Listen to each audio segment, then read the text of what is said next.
ये है जापान, जो अपनी एडवांस टेक्नोलॉजी के कारण दुनिया भर में जाना जाता है। इसके एडवांस टेक्नोलॉजी के कारण कई लोग कहते हैं कि यहाँ के लोग 2050 में अपनी जिंदगी जी रहे हैं।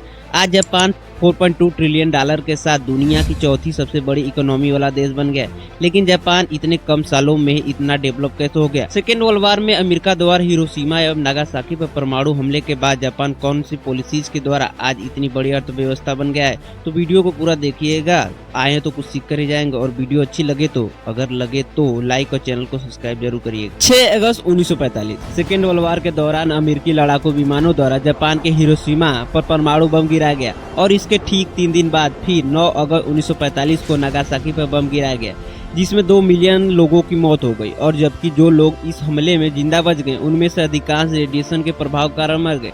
इस हमले ने जापान को घुटने टेकने पर मजबूर कर दिया। जापान पर परमाणु बम गिराने का मुख्य कारण था उस समय के प्रधानमंत्री तोजो की नीतियां, क्योंकि मित्र राष्ट्रों के कहने पर भी जापान अपने आप को सरेंडर करने को तैयार नहीं था, जिसके कारण अमेरिका को बम गिराना पड़ा। युद्ध समाप्त होने के बाद अंतर्राष्ट्रीय न्यायालय ने जापान के प्रधानमंत्री तोजो सहित 7 लोगों को दोषी ठहराया और उन्हें फांसी पर लटका दिया गया और 16 लोगों को आजीवन कारावास की सजा हुई। और इस युद्ध के बाद जापान में एक नई संविधान की रचना की गई, जिससे जापान में एक ऐसी शासन प्रणाली की स्थापना की जाएगी जो शांतिपूर्ण और लोकतांत्रिक होगी। नई शासन प्रणाली में सर्वोच्च शक्ति लोगों के पास थी।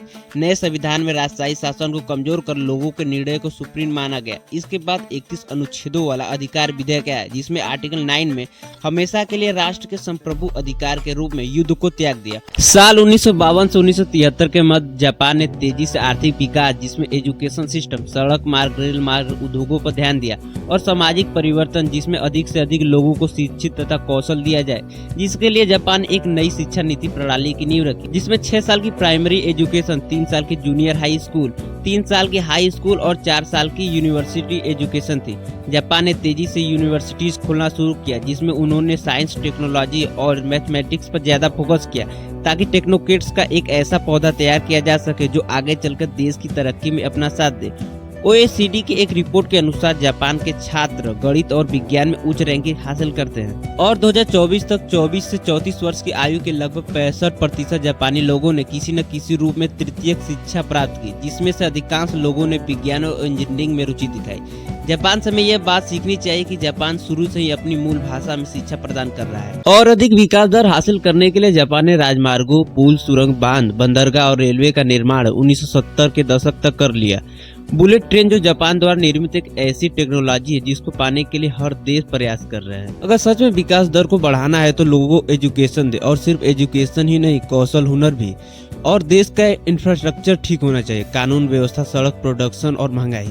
जापान आगे है क्योंकि जापान के लोग आगे हैं। और जापान दुनिया का चौथा सबसे बड़ा द्वीपीय देश है और पूर्वी एशिया का सबसे बड़ा द्वीपीय देश है। इसका 66% भूभाग जंगलों से ढका हुआ है। अधिकांश आबादी तटों की ओर, मैदानों और घाटियों के किनारे शहरी इलाकों में बसी है। समतल भूमि कम होने के कारण कस्बों और शहरों के आसपास की पहाड़ी ढलानों पर अक्सर खेती की जाती है। जापान का सबसे ऊंचा पर्वत माउंट फूजी है, जो 1707 से एक निष्क्रिय ज्वालामुखी है, जिसकी ऊंचाई 3776 मीटर है। जापान रिंग ऑफ फायर में एक सक्रिय प्लेट पर स्थित है, जिसके कारण भूकंप आते रहते हैं। और जापान में 108 सक्रिय ज्वालामुखी है। अधिक भूकंप के कारण सड़कें, बिल्डिंग गिरना और सुनामी जैसी घटनाओं का सामना करना पड़ता है। जैसे 2018 में एक बांध का ढहना, जिसमें 220 लोगों की मौत हो गई।